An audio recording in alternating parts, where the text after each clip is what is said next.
Okay, let's unpack this. We're diving deep into a classic book today, one that offers a surprisingly simple yet really powerful way of looking at the economy. Yeah, Henry Hazlitt's Economics in One Lesson. Exactly. And it's a book that really cuts right to the heart of, well, why economic policies often have these unintended consequences. Mm-hmm. And why the whole public discussion around them can get so, confusing. Right. Hazlitt's core idea, this one lesson, is that to understand economics properly, you really have to look beyond just the immediate stuff. The stuff you can see right away. Yeah, the visible consequences of some policy or event, maybe just on one specific group. And crucially, you got to consider the long-run effects, the unseen consequences. For everyone, that's the key part. And the book is, well, it's brilliantly structured around just driving that single point home. We're using excerpts from the 1988 edition here. Okay. Where Hazlitt first lays out this main lesson, and then he just applies it over and over again through a whole series of really practical examples. Got it. So our mission for this deep dive, then, is to explore that one crucial lesson, using the actual examples Hazlitt uses, and sort of see what insights they still offer us today, Absolutely. He really frames it as the essential tool for, well, cutting through the fog in economic thinking. And what's really insightful is how he identifies the root causes of these common economic mistakes, these fallacies. Yeah, he helps you spot them. And it's probably important we mention up front. Go ahead. We'll be walking through Hazlitt's points, his critiques, especially, about government policies. Right. But strictly as the content of his book. Our goal here is just to understand his arguments, how he presented them in the source material. Yeah, definitely not about us endorsing or opposing them, just laying out what the book says. Exactly. Okay, so let's get into the heart of the lesson itself. Hazlitt asks this question: why is economics so full of, well, confusion and bad arguments compared to, say, physics or math? Right. And he lands on two main reasons. First one? Pretty straightforward. Yeah. Pure self-interest. Special groups pushing for policies that help them directly. Often at someone else's expense. Usually, yeah. But the second reason, and this is what the book really hammers home, it's that tendency we all have to only see the immediate effects of something. Or just how it affects one particular group, maybe the group we like or feel sorry for. Exactly. And we just completely neglect to think about the longer-term effects or, the impact on everyone else, the whole community. He makes this really stark distinction, doesn't he, between a good economist and a bad one. He does. The bad economist, in Hazlitt's view, just looks at what's right there, what's immediate and direct. Often focusing on just that one group. Yeah. While the good economists, they force themselves to look beyond that initial splash. They trace the ripples. Right. They consider the longer, indirect consequences and, crucially, how it impacts all groups, everyone involved. And he points out something interesting. He says that while maybe classical economists sometimes miss the immediate harm to certain groups, that was a critique sometimes. Hazlitt argues the most common fallacy today, or when he was writing, is the exact opposite. Focusing only on those short-run benefits for some special interest group. Yeah, and totally ignoring the long-run pain for the whole community. Which really begs the question. How do you train yourself to see what isn't right in front of your face? The unseen stuff. It takes effort. It's a deliberate act of thinking beyond just the first thing that happens. Asking, and then what? Exactly. And then what? And, okay, who else is affected by this, even if they weren't directly involved in the first step? It's like training yourself to see the whole chain reaction. That's a good way to put it. And that training, that's precisely what part 2 of Hazlitt's book is all about. Applying the lesson through these concrete examples. And the most famous one, probably the one everyone's heard of, is... Oh, the broken window fallacy. You got to start there. Right. Walk us through it. So some kid throws a rock, breaks a baker's window. Yep. So what do you see immediately? Broken glass. Annoyed baker. Right. And then pretty soon, you see the glazier arriving to fix it. Okay. And he gets paid, let's say, $250 using Hazlitt's number. Right. Now, a crowd might gather, and people see the glazier working, getting paid. And they think, wow, look at that. Good for business. Creates work for the glazier. He's got $250 now to spend. Which will ripple through the economy. Yeah, you can see how people might think that. The vandal almost seems like a public benefactor. Yeah, in that very narrow, immediate view. But what's missing? What's the unseen part? It's the baker. Yeah. Right. And what else he would have done with that $250 if the window hadn't been broken? Exactly. That money didn't just materialize. The baker earned it. He was planning to spend it on something else. And Hazlitt uses the example of buying a new suit. Right, from a tailor. So the baker would have had his window intact and a new suit. But now... Now he just has the window back. He's no better off than before, really. Yeah. He had to give the $250 meant for the tailor to the glazier instead. So the community as a whole ends up with a fixed window, but no new suit. Precisely. We are poorer as a community by the value of that suit that now won't get made. The glazier gained $250. But the tailor lost $250 in business. That's the unseen part. So no new net employment was created? According to Hazlitt, no. Wealth wasn't created by breaking the window. Wealth was destroyed. It was just a diversion of spending from the tailor to the glazier. And the tailor is that forgotten third party. He's the key to seeing the fallacy. You have to look for that person who loses out because of the visible gain somewhere else. Okay, so Hazlitt takes this small example Mm-hmm. and blows it up to apply to much bigger things, like wars or disasters, which brings us to his chapter on... The blessings of disruption. Yeah. It's the broken window on a massive scale. Okay, so after a big war, what's the scene effect? You see terrible destruction, obviously. Factories flattened, homes gone, roads ruined. And an immediate, massive need to rebuild. Exactly. Huge demand for construction, materials, labor. You see activity buzzing in those specific sectors. And people might point to that and say, look at the stimulus, all this work being created. It looks like the destruction somehow kickstarted the economy. but the unseen. What's Hazlitt's counter? He's quick to point out that just needing something isn't the same as effective economic demand. You need purchasing power. Right. Money that's backed by actual production. And war, well, it destroys the physical capital, the factories, the tools needed to produce things. And not just that. No, it also wipes out the accumulated savings, the productive capacity that generates that purchasing power in the first place. So that post-war boom people sometimes talk about. Hazlitt argues it's a recovery despite the destruction, not because of it. It's often using whatever capacity survived, maybe combined with better policies afterwards. He actually mentions, comparing post-war Germany and France, saying less destruction didn't automatically mean faster recovery if the policies weren't as sound. So rebuilding isn't a net gain unless the thing destroyed was basically worthless anyway. Pretty much. There's always an optimal time to replace old equipment. War doesn't care. It destroys the good stuff along with the bad. And it wipes out the savings needed to replace it efficiently? Exactly. It destroys the accumulated capital. And he makes this point about thinking in abstractions, like the nation needs to rebuild. Yeah. That hides the reality of, individual people, businesses, communities whose actual ability to buy things, their real assets, were just gone. Printing more money doesn't fix that? It might create the appearance of demand, more paper money.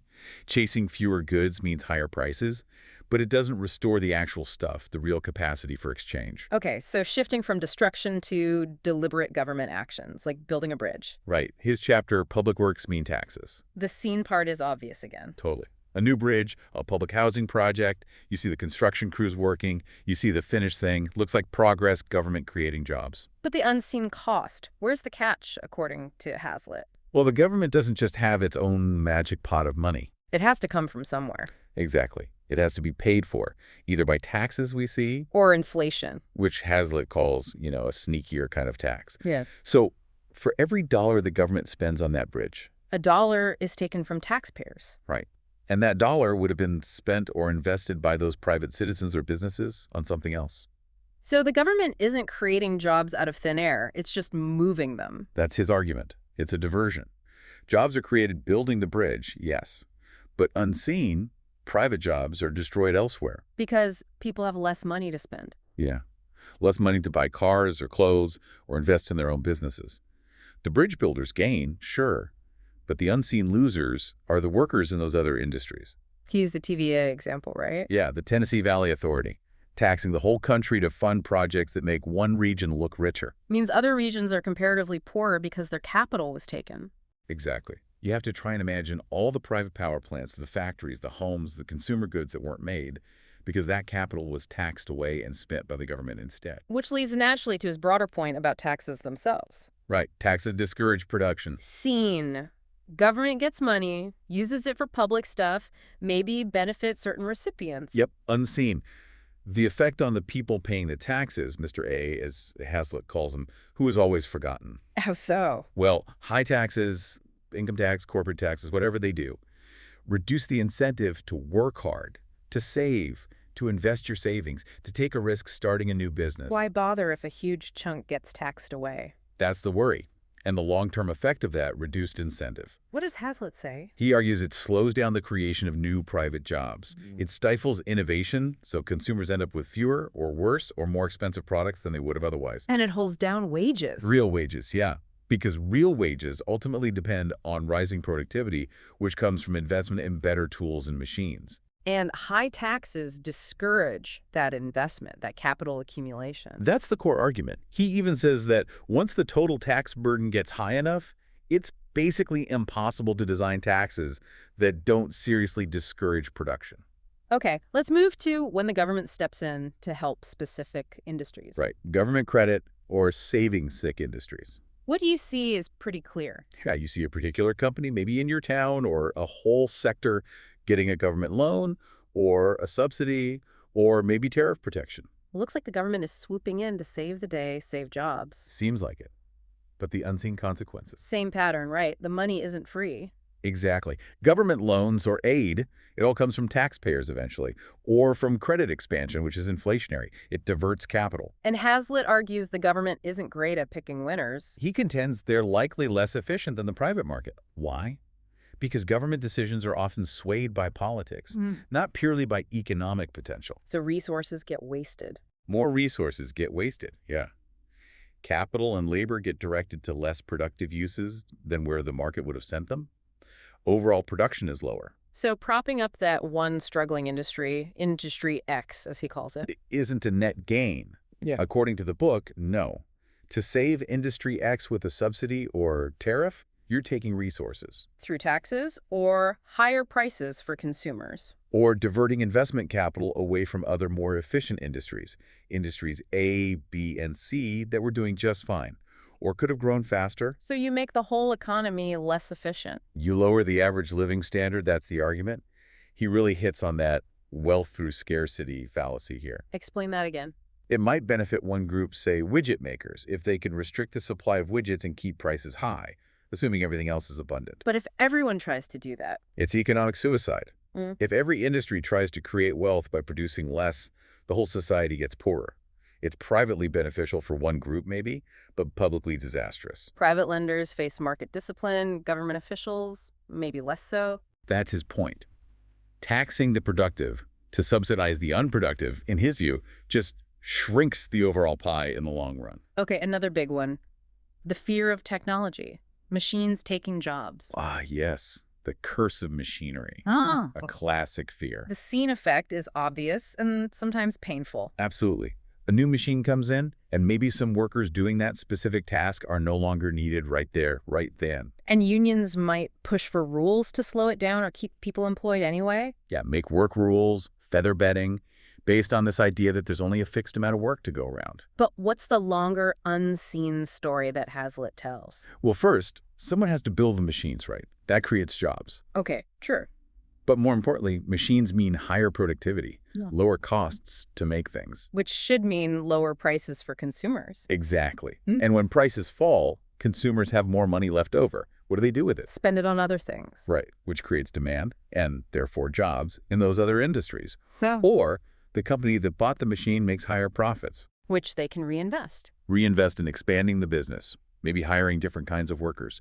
Or the profits go to shareholders who then spend or invest that money elsewhere. So even if fewer people make, say, textiles by hand, Many, many more people might end up employed because textiles are cheaper, people buy more, and they also have money left for cars, radios, whatever. he uses historical examples, right? Textiles, autos. Yeah, huge industries where mechanization led to way, way more total employment eventually, even though the labor per item plummeted. Yeah. He really criticizes those make-work rules based on the lump of labor or job fund fallacy. The idea that there's a fixed amount of work. Yeah, that mistaken belief. He argues those rules just drag down overall productivity. And it's productivity driven by capital investment and technology. That's the real source of higher real wages and living standards for everyone. Okay, that same logic seems to apply when talking about reducing government jobs. Definitely. Disbanding troops and bureaucrats. Scene effect. People lose their government jobs. Maybe the local sandwich shop sees less business. Visible, immediate concern about unemployment there. Unseen effect. The taxpayers keep the money that used to pay those salaries. The money doesn't just vanish. No, it stays in their pockets. And what do they do with it? They spend it, or save it, or invest it. In the private sector, which then creates private sector jobs somewhere else in the economy. Hazlitt uses an analogy here, right, about the bureaucrats spending. Yeah, he compares it, maybe a bit provocatively, to the spending of a thief. How so? If the bureaucrat isn't providing a service the public truly values at the cost of their salary, paid via taxes, then their spending is just money diverted from the taxpayer who would have spent it differently, likely more productively according to their own priorities. So the focus shouldn't just be on full employment numbers. Not if it means employing people unproductively. His point is the goal should be maximizing total production, total wealth creation. That's what makes society better off, not just having everyone on some payroll, regardless of what they're doing. He mentioned some Depression-era projects being valued for having a high labor input relative to the actual value created. Got it. Let's switch to international trade, tariffs. Right. Who's protected by tariffs and the whole drive for exports idea. Seen. The domestic industry that gets tariff protection. They sell their stuff, maybe keep jobs they wouldn't have otherwise, maybe charge higher prices. And there's often this nationalistic focus on we need to export more. Okay. Unseen. Well, first, consumers pay higher prices for those protected goods. That's a direct hit. And other industries. Especially industries that export stuff, they get hurt. Why? Because if foreigners can't sell their goods to us because of our tariffs? They don't earn the dollars they need to buy our goods. It's a two-way street. Tariffs choke off imports, which inevitably chokes off exports too. So tariffs reduce the total amount of trade. That's the argument. They shrink the overall volume of mutually beneficial exchange. And imports aren't bad. Not according to this view. Imports are the gain from trade. They're the actual goods and services we get from other countries, often cheaper or better than we can make them ourselves. Exports are what we have to give up to pay for imports. So the goal should be more total trade, not just more exports. Exactly. Maximize both imports and exports. He echoes Adam Smith. If a foreign country can supply us with a commodity cheaper than we ourselves can make it, better buy it off them with some part of the produce of our own industry. Tariffs help one protected group but harm all consumers and other producers, especially exporters. Okay, what about trying to control prices directly? Price ceilings, rent control? Ah, yes. Price controls and rent control. Scene effect. Wow, look, lower prices for milk or bread or apartments. Seems good for consumers. Stops gouging. Unseen effect. Well, basic supply and demand kicks in, doesn't it? Prices artificially low. So demand goes up, everyone wants the cheap thing. Right. But supply goes down. Producers have less incentive to make it or sell it if the price is too low. Landlords won't build or maintain apartments. Exactly. And the inevitable result is shortages. Yep, shortages. Black markets pop up. Quality deteriorates. Classic example is rent control leading to rundown buildings because landlords can't afford upkeep or see no point. And no new supply gets created in that sector. Precisely. Investment flows away from the price-controlled area to somewhere it can earn a market return. Resources get misallocated. And he mentions it can spread. Controlling one price leads to needing to control others. If you control the price of bread, maybe you then need to control the price of flour, then wheat, then farmers' costs. It's a cascade, vertically and horizontally. And black markets aren't just inefficient, they're bad for morale. Yeah, he talks about the demoralization, the corruption they can breed.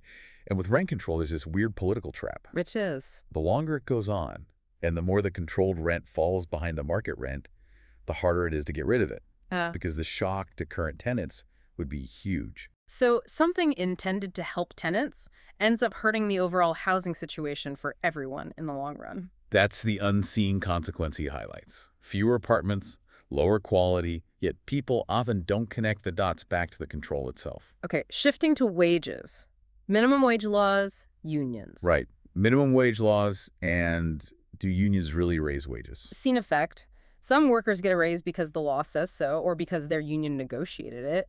Seems like a clear win for those workers. Looks like it on the surface. Unseen. Well, if the minimum wage is set higher than what a particular worker's output is actually worth to an employer. Especially for, entry-level jobs or the least skilled workers. They might just not get hired or get laid off. That's the risk Hazlitt points out. They become unemployable at that mandated price. And for unions pushing wages up. If the wage increase isn't matched by an increase in productivity, It just raises the costs for the business. Which means, Either they have to raise prices. which hurts all consumers, including other workers, by reducing their real purchasing power. Right. Or if they can't raise prices because of competition, maybe marginal firms just go out of business. Leading to job losses and less production overall. That's the potential downside he outlines. So where do real wage increases come from, according to the book? Fundamentally from increased productivity, which comes from... Capital accumulation, better tools, machines, technology. Exactly. Policies or union tactics that try to make work by restricting output or using inefficient methods based on that old job fund fallacy. Again, they actually reduce overall productivity. Which hurts everyone's real wages in the long run. That's the argument. Real wages for society as a whole can only rise if production per worker rises. He even suggests pushing wages above marginal productivity can cause more job losses than the wage gain helps those who keep their jobs. So policies encouraging investment and productivity are the key. That's what the book concludes. That's the sustainable path to higher employment and higher real wages for everybody. Okay, one last big fallacy he tackles, one you definitely still hear. The idea that workers need to be paid enough to buy back the product and the whole related view of profits. Seen. The argument sounds plausible, right? If workers don't earn enough, who will buy all the stuff being made? There won't be enough purchasing power. And profits often get eyed suspiciously, like they're just stolen from workers or consumers. Unseen. What's Hazlitt's take? He points out that, yes, workers' wages are purchasing power, but everyone's income is purchasing power, interest, rent, profits too. And crucially, everyone's money income is also someone else's cost. Ah. So just trying to force wages up across the board without a matching rise in productivity mainly just increases costs. Which leads back to potential unemployment or inflation if prices just rise to cover the costs. Exactly. It doesn't magically create more real purchasing power if the total amount produced hasn't increased. And his view on profits, they aren't just greedy extraction. No, he argues they're absolutely vital. First, he presents data suggesting profits are often a much smaller slice of the national income pie than people think, especially after accounting for losses. But more importantly, they act as the essential signal in the economy. Profits tell businesses what consumers actually want, where resources should be directed. Losses tell them what not to do. and they incentivize investment. Big time. Profits, or the hope of them, are what drive people to risk their savings, to invest in the new machines, the research, the factories that lead to future growth and productivity gains, So attacking profits. while maybe seeming good in the short term, or for one group. He argues it starves the economy of the investment needed for progress in the long run. It's killing the goose that lays the golden eggs, in a sense. Wow. Okay, that's a really comprehensive application of that one core lesson. Seeing the unseen across the board. Yeah, it's a powerful lens once you start using it. But Hazlitt didn't just write the book and leave it. He came back to it decades later, right? In part 3, he reflected on whether the world had actually learned the lesson. He did, writing in the late 80s. And his conclusion was, well, pretty pessimistic. He felt the lesson hadn't sunk in. Largely, no. He saw the same fallacies driving policy all over the place. He pointed specifically to this continued focus on expansionary policies. Meaning inflation. Often, yes. Yeah. Using inflation to try and stimulate demand rather than addressing what he saw as the real causes of unemployment. Right. Like wages being held too high by union power, or minimum wage laws, or unemployment benefits, maybe discouraging work, things like that. He felt the focus was misplaced. And he highlighted something else that had grown enormously. What he called the redistributive state. Explain that. Basically, a massive expansion of government programs designed specifically to take money from one group through taxes and give it to another group. Taxing Peter to pay Paul, as he put it. Exactly. And he lists a whole slew of them, from the source material, Social Security, Medicare, Medicaid, food stamps, farm subsidies, housing aid, education grants, just on and on. He had some stats on the growth. Yeah, pretty striking ones from the period he was reviewing, like 44 different welfare-type programs in the U.S., totaling $187 billion back in 1976. Wow. And growing fast, he cited an average annual growth rate of 25% between 71 and 76, projecting it would hit over $250 billion soon after. And what did he argue were the consequences of all this redistribution? Well, back to incentives. He argued that taxing productive people heavily to fund these programs, while giving benefits often unrelated to work or contribution. Discourages both groups, the taxpayers and the recipients. That was his argument. It dampens the incentive to produce, to work, to save. And he saw this path, ultimately leading towards general impoverishment compared to what could be achieved if production was maximized. He also mentioned currency depreciation. Yeah, he noted it was rampant globally in the decades he reviewed. He listed specific countries and really significant drops in the value of their currencies. Losing the value of your money had become normal, a direct result, he argued, of these inflationary, expansionary policies. And politicians were still blaming the wrong things. He felt so. Still blaming recessions on insufficient consumer spending or scapegoating profits, while pushing policies that actually penalized saving and investment through taxes and inflation. Let's zoom in on one big example he analyzed in detail in those later reflections, U.S. Social Security. Right. He uses it as a kind of case study for how these things can spin out of control, often based on, flawed economic ideas and political pressures. What was the original idea, according to him? Back in 1935, it was sold as compulsory self-financed insurance, with a reserve fund building up. But the reality... According to Hazlitt, that reserve fund was never really real.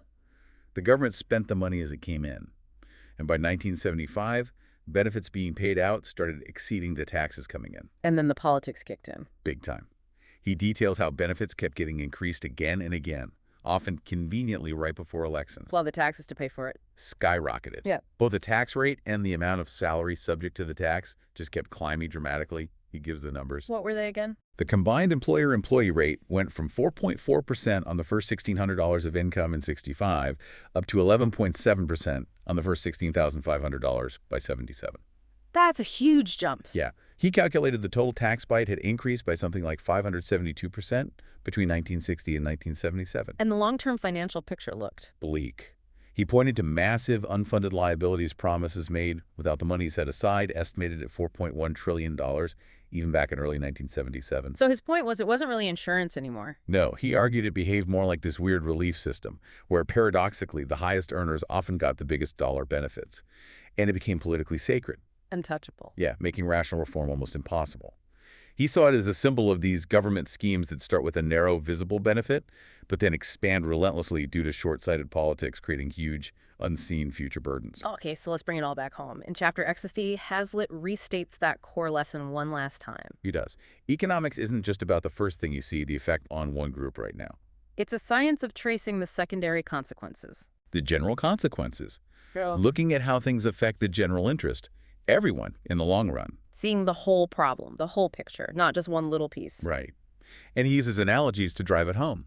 Understanding economics is like understanding math or logic. You have to see the necessary implications that follow from certain actions or facts. Like engineering, too. Need facts and deductions. Yeah. Facts are crucial, but so is reasoning correctly from them. He quotes Santayana about logic tracing the radiation of truth and that great line from Adam Smith. The one about private families. Yeah. What is prudence in the conduct of every private family can scarce be folly in that of a great kingdom. Simple wisdom. It really feels like so many of the fallacies come from just not looking far enough or wide enough. Tunnel vision, exactly. And that wealth through scarcity idea keeps popping up. It might work for one group temporarily. Maybe, if they can restrict their supply while everyone else is producing abundantly. But if everyone tries to get rich by producing less. Disaster. Economic suicide for the whole community. Totally. Things that seem true when you only look at one tiny fragment or one group's immediate gain often turn out to be illusions or even harmful when you consider everyone, producers and consumers, over the long haul. But Hazlitt's final thought seems to shift the blame almost. Yeah, he concludes the main problem isn't really economic understanding among sound economists. He thinks they mostly agree on what encourages production. Wait. Basic stuff. Enforcing contracts, protecting property rights, letting free markets work. The challenges. Political. The temptation for politicians to engage in redistribution, taking from some to give to others to win votes. It's just incredibly powerful. And that redistribution smothers the incentives needed for production. That's his final argument. It undermines the very engine of prosperity. And he leaves us with that amazing quote from Diogenes to Alexander the Great. Stand a little less between me and the sun. Wow. Such a simple, powerful request that Hazlitt suggests citizens should really be making of their governments. It really sums up his whole message, doesn't it? About the unseen burdens, the restrictions imposed by policies that might look good on the surface, but according to him, are economically flawed. This deep dive into Hazlitt's economics in one lesson, it just really hammers home how vital it is to train our minds Yeah, to look beyond the immediate, the visible, the effect on just one group. and consider the full long-term economic consequences for absolutely everyone, the whole community. It really does give you a framework, doesn't it, for sort of cutting through the usual noise in economic debates. You start seeing how easily people fall into that trap of only focusing on the seen part. The immediate benefit or the immediate harm to this group or that industry right now. So, thinking about all this, here's a final provocative thought for you, our listener, to chew on, building on Hazlitt's ideas. Okay. If it's true that many policies that seem beneficial right now, maybe for a specific group or in an immediate crisis, can actually have these significant, unseen negative consequences for the whole economy down the road, what criteria should we really be using when we judge government economic interventions? How do we even start to balance those immediate, often very visible concerns against these potentially huge but spread out, long-term, unseen effects that Hazlitt is urging us to constantly look for? That's the million-dollar question, isn't it? Something to definitely keep in mind next time you hear about a new economic policy or read the news.